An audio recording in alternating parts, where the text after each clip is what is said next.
El día de hoy es lunes 8 de julio de 2026. La clase de hoy de la materia Arquitectura y del Museo es la número 3 y va a tratar sobre la evolución tipológica del templo o del estilo neoclásico a la arquitectura moderna o el cubo blanco. Entonces les pido por favor que se presenten cada uno y encienda su pantalla. Luego la pueden apagar. Vamos a hacerlo rápido para empezar. A ver, María Fernanda, saluda. Veamos. De la pantalla, por favor. Buenas noches, profe. Buenas noches, María Fernanda. Está bien. Ok. Naelin. Naelin. Buenas noches. ¿Se ve bien? ¿Me escuchas bien, verdad? Sí. Ok. Adrián. Adrián Morales. Adrián. Ok, Adrián, enciende la pantalla, por favor. Adrián.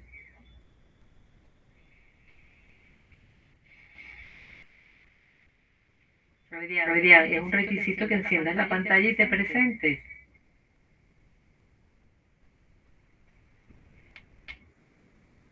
Bueno, nos hacen dilatar. Ok, voy a seguir con otro, con Michelle Hernández. Rapidito, por favor. Encienda la pantalla, se presenta. Buenas noches, Michelle. ¿Escuchas bien? Buenas noches, Michelle Hernández. Ok. ¿Escuchas y ves bien? Sí, profe. Ok, buenas noches. Seguimos con Camila. Camila. Creo que está intentando comunicarse, pero no se escucha nada. No se prende la cámara, profe. Ok, bueno. Ya está. Buenas noches, Camila. ¿Cómo estás? Chévere, ¿usted?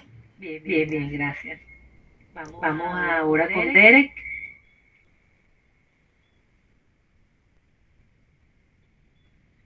Buenas noches, Derek. Ok, bueno, entonces damos inicio. Entiendo que todos escuchan bien y todos ven bien la presentación. Bueno, como les dije, hoy vamos a tratar el tema de la evolución tipológica del templo al cubo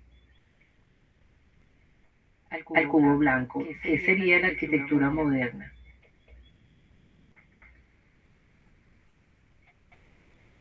Ok, para hablar digamos, el referente, el origen, lo que implica en la museografía y la museología y la arquitectura, los museos que asumieron el estilo clásico y neoclásico, nos vamos a referir a un ejemplo que es excepcional, que existe en la ciudad de Berlín y que se llama la Isla de los Museos. Esta isla de los museos, como ustedes lo ven en este plano que está aquí, es un conjunto de varios edificios que comprende el Bode Museum, el Pérgamo Museum, la National Gallery, los nuevos museos y los altos museos. Estos edificios van a abrigar distintos tipos de colección. Algunas son producto de, digamos, de extracciones de obras de arte o de objetos culturales de culturas externas a la alemana. Otros van a estar exhibiendo colecciones de artistas propiamente alemanes. Otros van a exhibir obras combinadas de artistas alemanes con artistas europeos relevantes, y el hilo conductor de la museografía está pautado con un hilo conductor que refiere a estilos, a épocas similares, y que los representan los artistas, aunque sean procedentes de otros países europeos. O sea, de manera pues que aquí vamos a ver en esta isla de museos una configuración, un conjunto, un conglomerado de museos con obras preciosísimas de distintos siglos, de distintas culturas, y todos en un lugar geográfico, si se quiere, relativamente compacto para el volumen de lo que esto implica. El Bode Museo se encuentra, creo que no se ve la imagen de la ubicación bien, exacto, aquí lo estamos viendo. Esta es la isla de museo. El Bode Museo se encuentra en el extremo, es un edificio que fue construido en 1894 hasta 1904, es de estilo barroco. Pero sin embargo, la historia de este museo, comienza en 1871, cuando la corte del Imperio Prusiano decide fundar un museo de arte. El concepto en sí surgió de la mano del historiador de arte Wilhelm von Bode, y a él se le dedica el nombre del museo. En 1904, el museo abrió sus puertas como Museo del Emperador Federico, el Kaiser. Kaiser es el término alemán que denomina emperador o rey. Friedrich Museum, para honrar a Federico III. Las primeras colecciones incluían esculturas y pinturas propiedad del príncipe de Brandenburgo. En la Segunda Guerra Mundial, parte de la colección se almacenó en una torre antiaérea. Aún así, se perdieron muchas piezas. Y por lo tanto, el museo en sí mismo fue cerrado. Algunas piezas volvieron a retornar entre los años de 1955 a 1958, cuando ya está definidos los límites de la Alemania oriental y la occidental, y ya está declarada y puesta en marcha el plan Marshall para reconstruir Europa, y entre ellos Alemania y Berlín, que fue una de las ciudades que sufrió los tormentos y los bombardeos más fuertes. Fueron expuestas, mientras tanto, las piezas que se extrajeron de allí para protegerlas en diferentes lugares. En el año 2000 se reunificó toda la colección y fue mostrada por primera vez, reintegrada en el 2006, cuando el edificio, que estamos viendo aquí en el planito del extremo, aquí, que es esta foto, fueron mostradas cuando el edificio ha sido restaurado, reunificado, todas las piezas en este lugar, y en el 2006 reabre sus puertas. Allí entonces se incluye, al concluirse la restauración del edificio, se incluye entonces la colección, que ya para el año 1997 estaba bastante recuperada. ¿Qué hay aquí adentro? Hay una colección de esculturas, una colección de arte bizantino y un gabinete numismático. Son las esculturas de diferentes periodos, esculturas de la Edad Media. Aquí ya vamos a ver que hay esculturas que no necesariamente fueron hechas por artistas alemanes, sino del gótico italiano, del primer Renacimiento, y también hay obras de arte barroco, pero también del arte barroco y del Renacimiento alemán, con una importante muestra de obras de arte de Brandenburgo y de Prusia. También aquí van a ver piezas de arte egipcio y bizantino del siglo III y del siglo VI.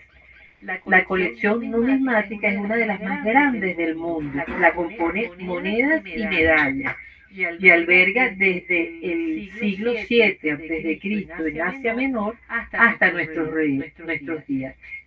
Reúne alrededor de unas 750.000 piezas. Fíjense que este edificio está en el extremo. Esta avenida es ya la avenida que nos va a unir al área urbana que tiene los segmentos más contemporáneos de Berlín.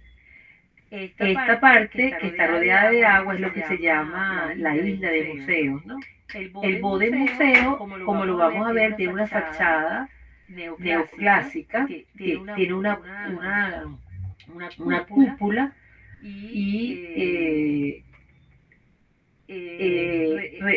está con esta escalera, la manera como están colocados los nichos y las esculturas y todo esto, nos está hablando de un estilo clásico y neoclásico. Se caracteriza por estar basado en el concepto de las salas de estilo. ¿Qué quiere decir esto? Que las salas de estilo refiere a que las piezas que se van a encontrar, aunque procedan y hayan sido creadas por artistas de distintos países, sí refieren a un mismo estilo o a una misma época. Estas salas, el concepto de las salas de estilo viene del primer coleccionador, que fue Wilhelm von Bode, su primer director, además en el año de 1957. Se refieren entonces a que las piezas se juntan porque refieren a una misma época, sean esculturas, pinturas o artesanía. Aquí estamos viendo que son muy bellas las salas y las piezas, ¿no? Con esa fuerza de lo que es el arte clásico, pues.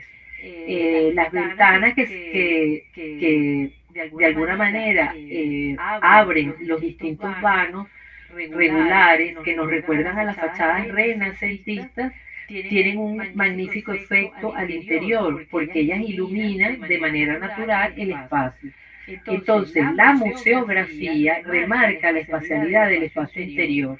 Quiere decir, por ejemplo, que al colocar estatuas o esculturas a lo largo de estos nichos, está reforzando lo que sería el tambor de la gran cúpula. Remarcan la belleza, exaltan la pureza y la esbeltez de este espacio interior. La museología responde al guión que pauta el estilo, que esto va a referirse si son estilo clásico, neoclásico, medieval, etc. La iluminación dialoga con la luz natural de las aberturas que vemos aquí en la fachada y que vemos aquí al interior.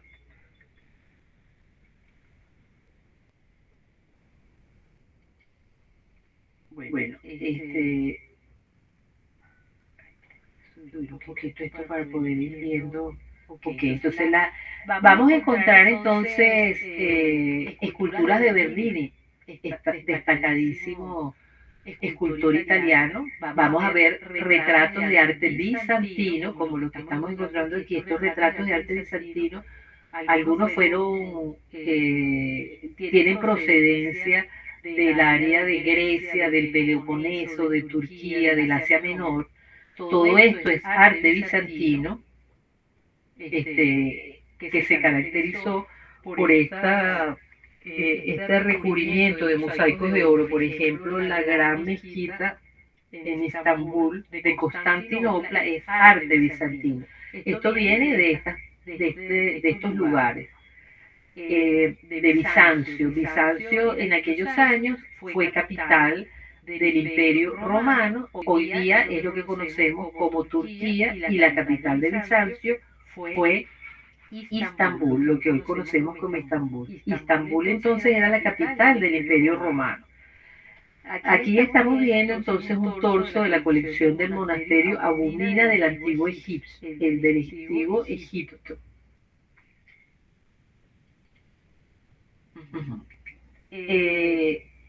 Hemos hablado de este museo que está en la esquina. Le sigue a continuación el Pergamon Museo. El Pergamon Museo es impresionante. Yo no sé si han oído ustedes hablar de los jardines colgantes de Babilonia. Bueno, cuando yo estaba en bachillerato escuché que los jardines colgantes de Babilonia estaban en Berlín. Eso para mí se constituyó en una obsesión prácticamente. Desde que escuché esa frase en la clase de Historia del Arte, en bachillerato, creo que estaba en cuarto año, tercer año, bueno, yo me puse como meta, yo quiero conocer esos jardines. Bueno, resulta que, entre comillas, no se trata de los jardines colgantes, los que están allí, pero sí se trata de el camino real de acceso a las edificaciones de los monumentos de la antigüedad de Babilonia, que fueron hechos en el siglo, en 6 años antes de Cristo. Allí se encuentra el portal del palacio de Nabucodonosor, este que vemos aquí en azul, y estas piezas zoomorfas que custodian el acceso del portal, que es el camino real hacia la entrada de lo que sería el Sigurat, que es donde se dice que en sus terrazas estaban los jardines colgantes. Como estamos viendo, se tratan de unas piezas descomunales de tamaño. Miren el tamaño de los visitantes y de lo que estamos hablando, porque esto fue desmantelado pieza por pieza y trasladado a Berlín. Y este edificio del Pergamon Museum es una edificación hecha para poder albergar tamaños vestigios. Por su colección podría decirse que este es un museo arqueológico que realiza el arquitecto Alfred Messer. La edificación en su exterior tiene una fachada de estilo neoclásico, esta que estamos viendo aquí en la parte superior de dicha.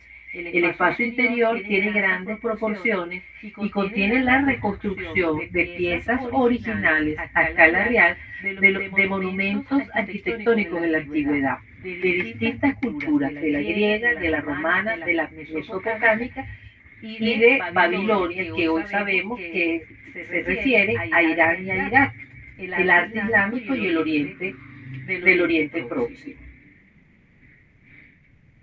En cuanto a el nombre del museo, lo adquiere del altar de Pérgamo. Este altar de Pérgamo es un altar que proviene de Grecia, que fue sacado también pieza por pieza, desmantelado de Grecia, y es todo de mármol de Carrara. Como ven, mire, esto tiene unas escalinatas. Fíjense lo grande que es tener un segmento de la fachada principal del templo de Pérgamo para que quepa en esta sala del museo, que fue realizado este museo de 1910 a 1930 para albergar todas estas legados de enorme dimensión.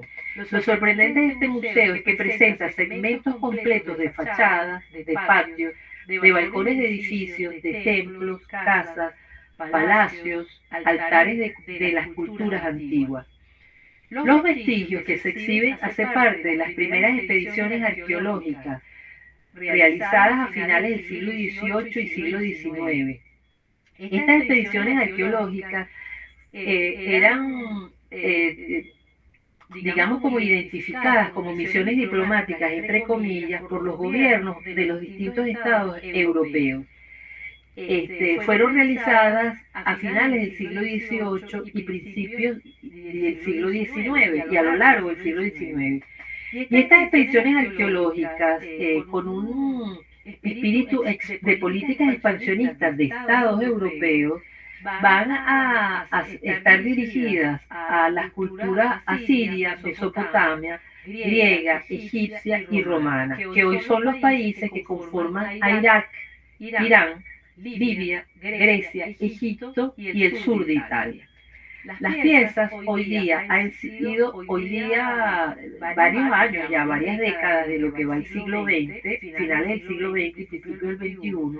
Estas piezas, por la belleza y lo que implican culturalmente para sus países de origen, que además representan a los artistas locales, están en reclamación por varios estados respectivamente, pero aún no se ha llegado a un acuerdo de devolución, porque este tema es sumamente polémico y está en el litigio apelando al resguardo del patrimonio cultural de las naciones. O sea, que en la era contemporánea y luego que se reconstruye Berlín y los países europeos producto de los bombardeos de la Segunda Guerra Mundial en la década de los 45 a 50, el repunte va a estar dirigido a consolidar estos grandes museos con las culturas extraídas de otros países. Pero aquí empieza también a jugar un papel el concepto de patrimonio cultural. y cómo se defienden las naciones para preservar sus propios patrimonios culturales. A medida que ha ido transcurriendo las décadas, la noción de patrimonio cultural ha ido evolucionando para ampliar ya no solamente la visión eurocéntrica o europocéntrica de la cultura occidental, sino para incluir y reconocer el valor que tienen todos estos vestigios e incluso abrir las puertas a objetos y colecciones de países que vienen del África, que vienen de las islas del Pacífico, que antes por la cultura europea eran considerados como de valor menor, e incluso la misma cultura latinoamericana. Entonces, aquí estamos viendo, por ejemplo, un fragmento del patio de Mileto en Grecia. Esto pertenece al siglo 120 después de Cristo. Y como ustedes pueden ver, la representación es una arquitectura clásica de una vivienda de un noble griego. Estamos viendo lo que hemos estudiado como las columnas griegas, con los órdenes corintio, jónico, gótico, los frontones, sus frontones clásicos. Entonces, este museo, decimos que él tiene por su tipo de colección, parece más bien que fuera que siente las bases para lo que hoy día llamamos museos arqueológicos. Son tanto de orden social como político y científico. Para algunos refiere esto, la creación del Museo de Pérgamo y todo lo que tiene que ver con museos arqueológicos, como también mencionamos el del Louvre, se refieren a una moda y a una fascinación por la antigüedad y el exotismo en Europa en el siglo XIX. Los anticuarios y la afición al coleccionismo de piezas antiguas grecorromanas del Medio y del Lejano Oriente promueven la creación de gabinetes y galerías privadas, como lo hemos comentado en la sesión anterior, que luego pasaron a conformar la colección de museos arqueológicos. En este momento se entiende que son realmente museos arqueológicos, porque mucho de lo que se exhibe allí o fue desmantelado o fue producto de excavaciones, como por ejemplo todo lo que sería la famosa tumba de Tutankamón, que fue producto de un saqueo arqueológico hecho por el embajador inglés y trasladado al British Museum. Por otra parte, las adquisiciones estimulan la práctica, pero todo esto ocurre en el siglo XIX, entre mediados del siglo XIX y finales, donde la profesión también de las misiones diplomáticas, entre comillas, van a aupar a políticas de Estado para conocer estos países que también están viendo como lugares de expansión de los países europeos más fuertes. Las adquisiciones estimulan la práctica del saqueo cultural, sustentado en las primeras exploraciones arqueológicas con un supuesto interés científico, entre comillas. Entonces, el resumen del origen de los museos arqueológicos lo podemos puntualizar en estos tres razones. Primero, el colonialismo por Asia, África, despierta el interés por la antropología de pueblos no europeos. Los estudios históricos, la diplomacia, la novelística romántica, son animadas por los descubrimientos de vestigios históricos en las exploraciones arqueológicas que se hacen en Herculano, en Pompeya, Italia, en Egipto, en Mesopotamia, en Grecia, en todo el Golfo del Egeo, en todo lo que sería el sur de lo que hoy se conoce como Turquía. El romanticismo, como añoranza de las culturas pasadas, provoca la incorporación del arte medieval, del arte egipcio, del arte oriental, influenciando a nuevos estilos como el Art Deco. Esta tendencia del romanticismo y de evocar, digamos que fábulas como Alibaba y los 40 ladrones, o como las mismas episodios bíblicos, como la danza del velo, etcétera, van a hacer leitmotiv para crear pinturas, para crear novelas, cuentos fantásticos y generar una fascinación a tal extremo que dirige la atención al público, a la burguesía, a los nobles, no solo a la gente de poder en el estamento del ejercicio político, sino a la sociedad de mayores ingresos, a decorar sus viviendas con este tipo de exotismo y exuberancia. Recuerden que también en esta época van a surgir estilos como el Art Nouveau, el Art Deco, y todo esto se va a ir como de la mano. Entre otras de las razones aparece entonces el interés por los primeros trabajos arqueológicos, que en principio fueron empíricos, fueron carentes de metodología científica y que se centró en la búsqueda de objetos preciosos, especialmente de orfebrerías, estatuarias, relieves, placas, joyas, había mucho oro, piedras preciosas, etcétera, ¿no? Muchas de las momias egipcias y de lo que se encontró en la tumba de Nabucodonosor y en varias de las princesas son momias que tenían máscaras de oro que hoy día todavía se pueden algunas ver en el British Museum. Como también se pueden ver, por ejemplo, el penacho de Montezuma, que fue extraído de la Ciudad de México y devuelto por estos litigios de Estado a Estado hace cosa de 10 años. Pero vamos a seguir con esta historia europea. Francia, Inglaterra y Alemania inauguran pronto en el siglo XIX delegaciones y consulados en las ciudades más importantes del Oriente Próximo, en Alepo y Damasco, en el suelo sirio, en Bagdad, en Mosul, en Basora, en Irak. Al frente de los consulados están diplomáticos, aficionados a las antigüedades, que a veces ejercían de improvisados arqueólogos. A veces estos diplomáticos eran escritores.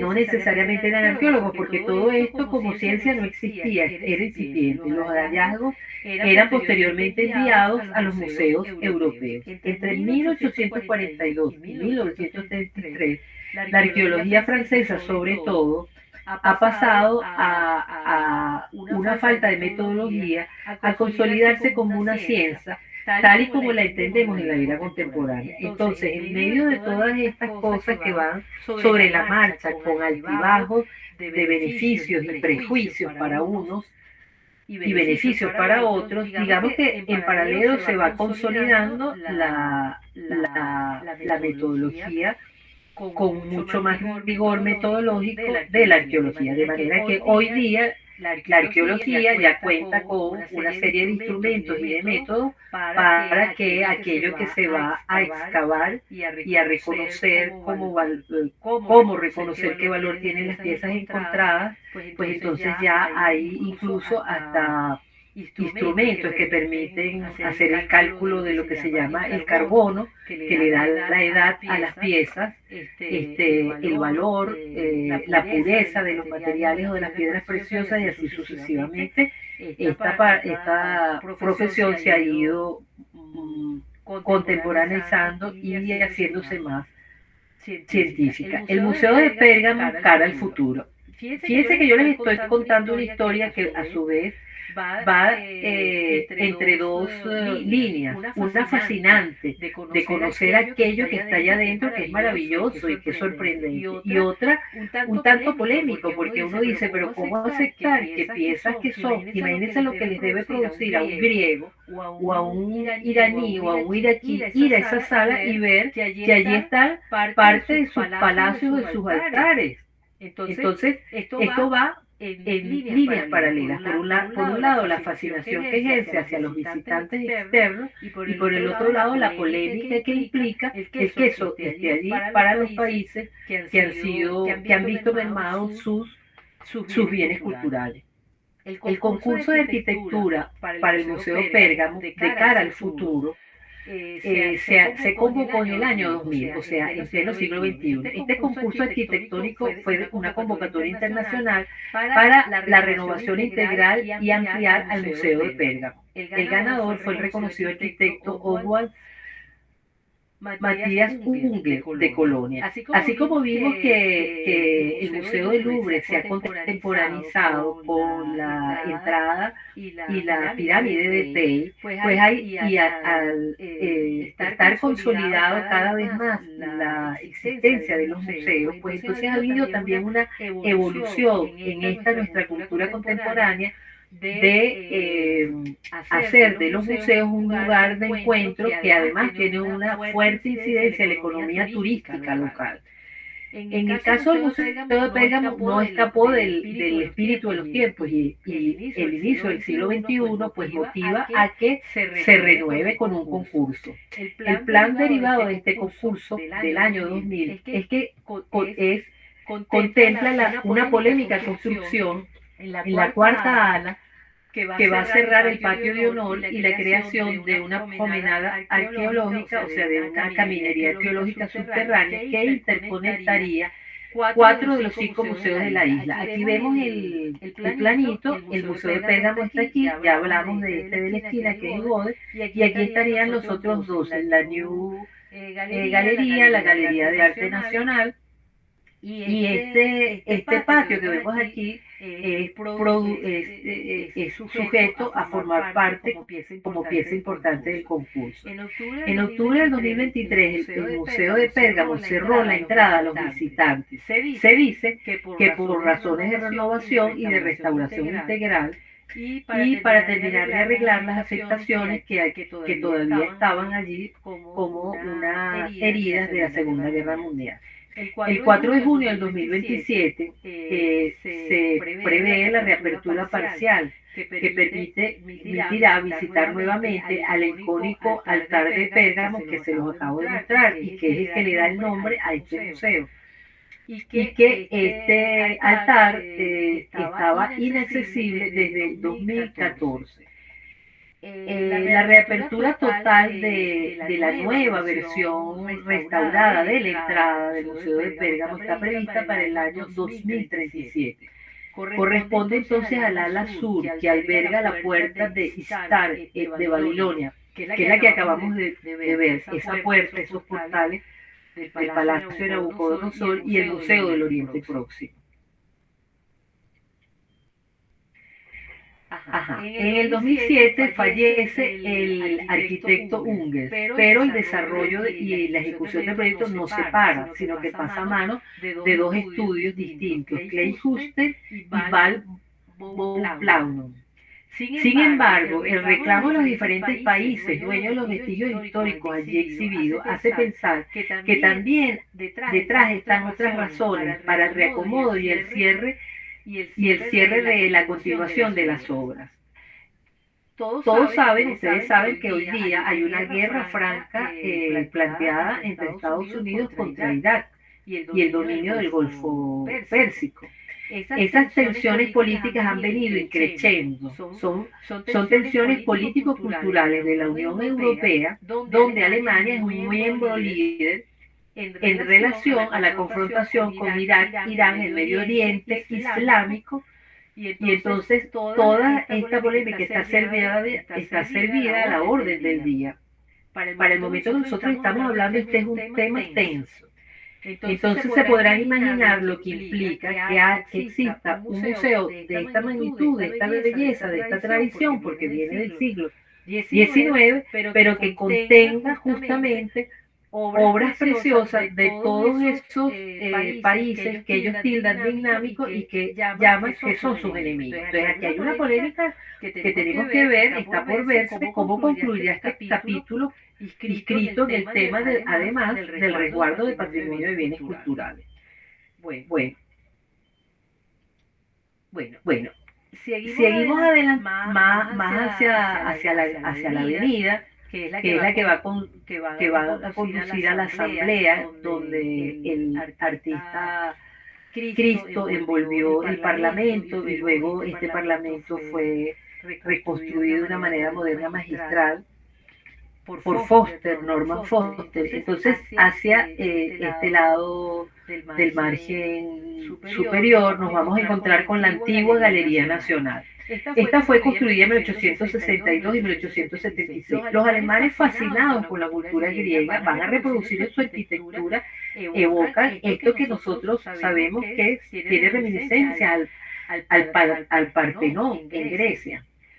Esto se construye por orden del rey Federico Guillermo IV en estilos neoclásicos y neorrenacentistas, la parte posterior. Está situado en el centro de la isla de los museos y surge a partir de la colección de obras propiedad de un banquero alemán que se llama Johann Heinrich Wagner, quien donará 262 pinturas, estas sí, de artistas alemanes, algunas pocas de extranjeros, todas refieren al siglo XIX. El edificio tiene forma de templo greco-romano con un ábside adjunto y fue diseñado por Friedrich August Schuller, quien fallece antes de su finalización. La inauguración tuvo lugar el 22 de marzo de 1876. Estas fechas son 2 años después que se inaugura aquí por Guzmán Blanco la Plaza Bolívar con el Bolívar Ecuestre tal y como la conocemos hoy en día.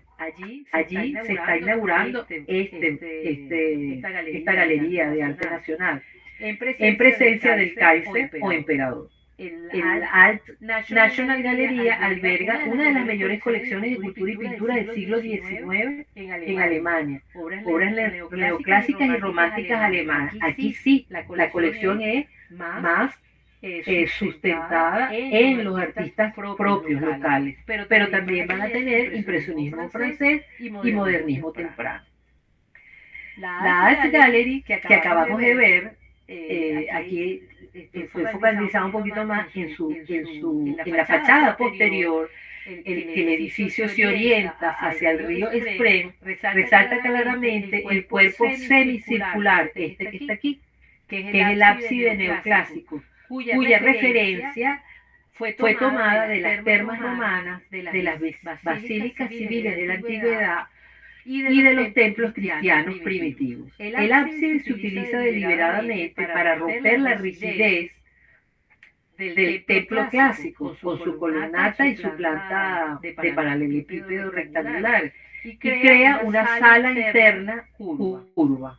O sea que está bajo esta cúpula preciosísima, tiene una iluminación, todas las columnatas que resalta, hace que resalta, realmente es un lugar muy hermoso.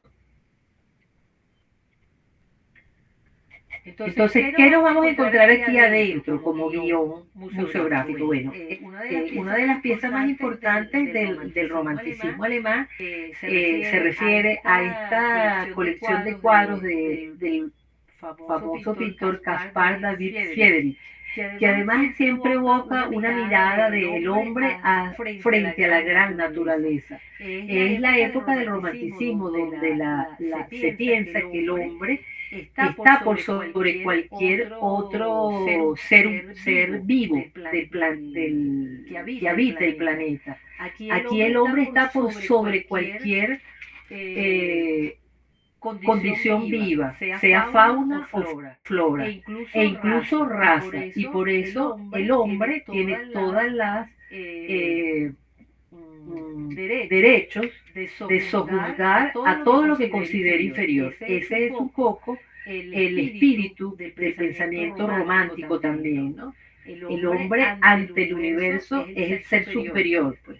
Aquí vamos a tener entonces imágenes de una gran espacialidad, un contraste de luz, de esa luz tan bella, casi etérica, pero también como muy espiritual, esa luz que nace al arbor del día y desaparece con el atardecer, y aquí conforma esta colección. También vamos a encontrar obras de Schinkel, el famosísimo Schinkel, o estas otras obras también de alemanes que son escenas cotidianas que nos muestran, por ejemplo, cómo esta era una reunión, una tenida social.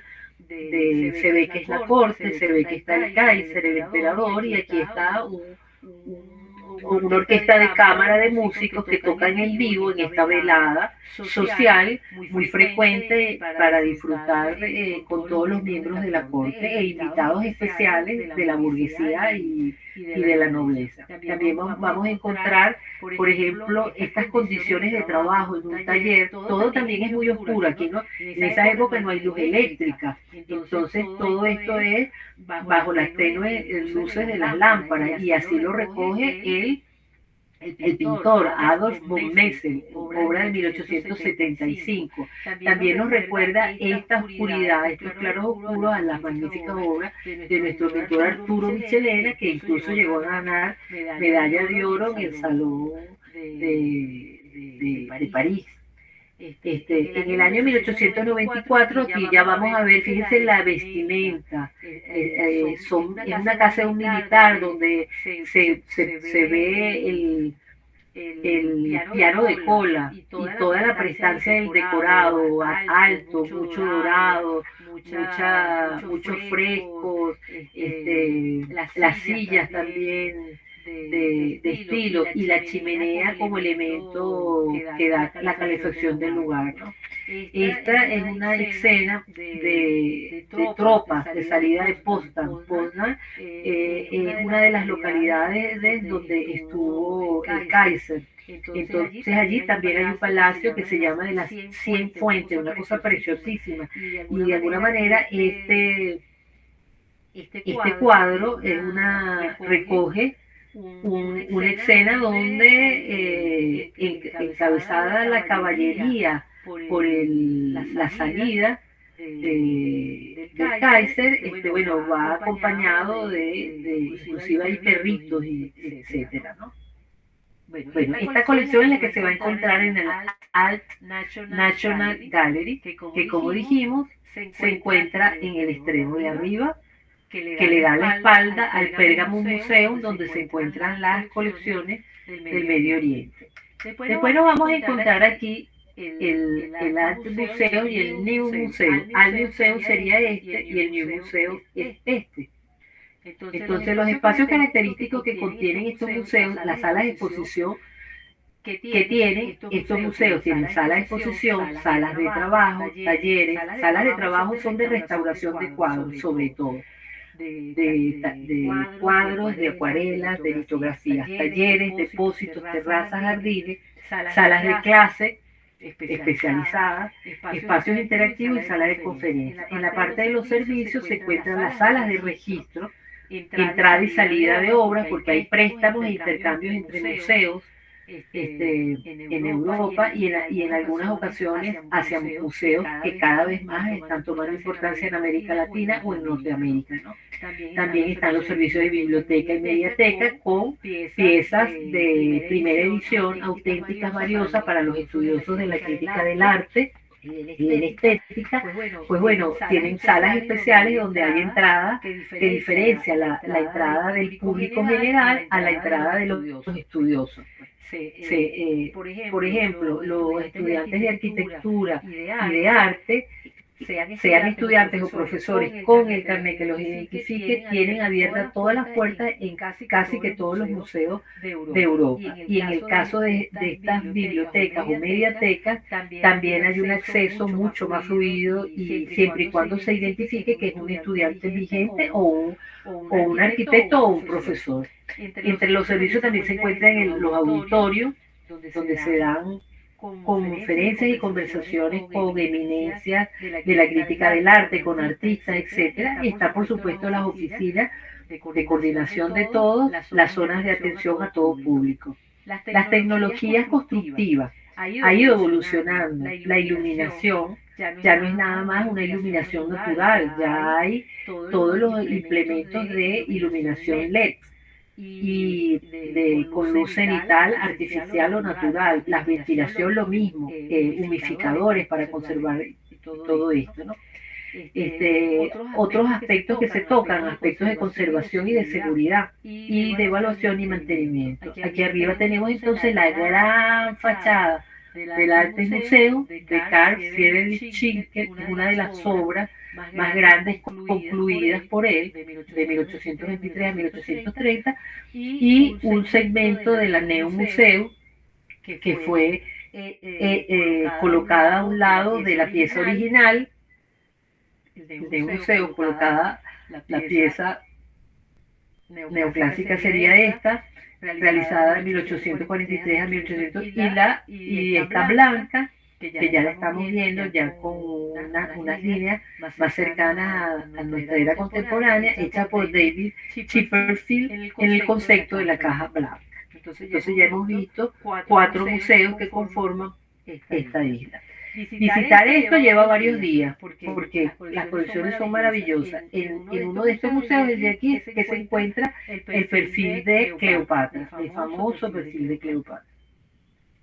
Bueno, ahora vamos a pasar, dejamos atrás lo que es el museo neoclásico, el museo que viene de todo ese antecedente de los gabinetes de curiosidades, de las colecciones privadas, de todo ese antecedente de las incursiones arqueológicas, y vamos a pasar entonces a lo que será el Museo Moderno. El Museo Moderno, por el contrario, se va a caracterizar por la neutralidad espacial y el concepto del cubo blanco. Van a inscribir un capítulo completamente innovador e inédito en lo que hasta ahora había sido el desarrollo de los museos con tanta fuerza en los países europeos. Entonces, el Museo Moderno marca la nueva era para los museos, con su museografía y museología desarrollada hacia nuevos puntos de interés en el arte. Si antes eran colecciones privadas, producto de eso que hemos dicho, el despojo de otras culturas, ahora los museos modernos van a dirigir su interés hacia otros aspectos del arte que no tienen nada que ver con desvalijar, con apropiarse de legados de otros países, sino que van a generar un guión museográfico y museológico con otros intereses que apuntan hacia el desarrollo de las artes con lenguaje contemporáneo. Con ella entonces se va a iniciar una misión y visión del arte de la era contemporánea. Entonces, aquí vamos a estar, vamos a tomar, a referirnos a los representantes principales, que son el Museo Moderno del MoMA en Nueva York, que se inicia en el siglo XX, que la evolución de la arquitectura está influida necesariamente por los avances en todos los órdenes del conocimiento, que se refieren principalmente a que los volúmenes modernos están desprovistos de ornamentos, se remarca la pureza del volumen y se usan nuevos materiales como el cristal, el metal en la fachada. El MoMA, con una ubicación privilegiada en las cercanías del Central Park, aquí está el Central Park de Nueva York, se consolida bajo el paradigma de la caja blanca como un espacio en su interior aséptico, neutro y cerrado, donde la obra de arte es el único foco de atención. Bueno, voy a seguir con la clase, porque vamos a hablar del Museo del MoMA y vamos a hablar del Guggenheim, y también vamos a presentarles la tarea que va a ser la tarea número 2, pero debo detener la grabación por el tema de la duración para que pueda pasar al portal, a nuestro portal. Entonces,